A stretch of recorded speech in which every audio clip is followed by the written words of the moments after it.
Hi all welcome to வைஷாயின் academy. இன்றைக்கி இந்த ஷார்ட்ஸில் நம்ம ஆர்ஆர்பி என்டிபிசி கிராஜுவேட்டில் கேட்ட ஒரு கொஸ்டின் தான் பார்க்க போகிறோம். ஸோ எக்ஸு ஒய் இசட்னு இருக்காங்க.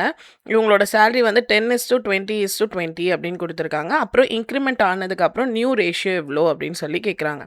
ஸோ எக்ஸு ஒய்யு இசட்டு இவங்களோட சேலரி 10:20:20. ஸோ நான் கால்குலேஷன் பர்பஸ்க்காக எனக்கு ஈஸியாக இருக்கிறதுக்காக ஒரு 10 வந்து நான் மல்டிப்ளை பண்ணுறேன்.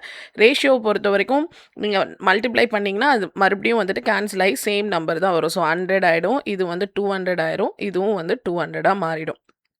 இப்போது ஃபர்ஸ்ட் வந்து எவ்வளோ இன்க்ரீஸ் ஆகுது ஃபர்ஸ்ட் பர்சனுக்கு 82%. ஸோ 100ல் 82% வந்து 82 ரூபீஸ். ஸோ 182ன்னு வரும். ஏன்னா 10% வந்து 10 ரூபா, 1% வந்து 1 ரூபா.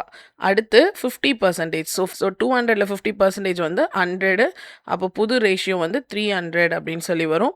அடுத்து 200ல் இன்க்ரீஸ் வந்து 19%. ஸோ 10% வந்து 20 ரூபீஸு.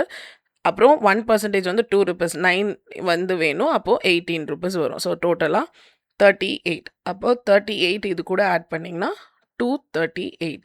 இப்போ இது மூணும் வந்துட்டு எதில் கேன்சல் ஆகும்னா 2 டேபிளில் கேன்சல் ஆகும். 2 9s are 18, 2 1s are 2, again 2 1s are 2, 2 5s are 10, 0. Next 2 1s are 2, 2 1s are 2, 2 9s are. இதுக்கப்புறம் இது கேன்சல் ஆகாது. ஸோ 91:150:119. ஆன்சர் வந்து ஆப்ஷன் பி தான் வந்து உங்களோட கரெக்டான ஆன்சர். ஸோ இந்த மாதிரி ப்ரீவியஸ் இயர் கொஸ்டினோட டிஸ்கஷன் டெய்லி மார்னிங் உங்களுக்கு 5 AM லைவ் கிளாஸாக ஃப்ரீயாக ப்ரொவைட் பண்ணிட்டு வரோம் விஷயன்லேருந்து. அதை பார்த்து உங்களோட ப்ரிப்ரேஷனுக்கு யூஸ் பண்ணிக்கோங்க. தேங்க்யூ.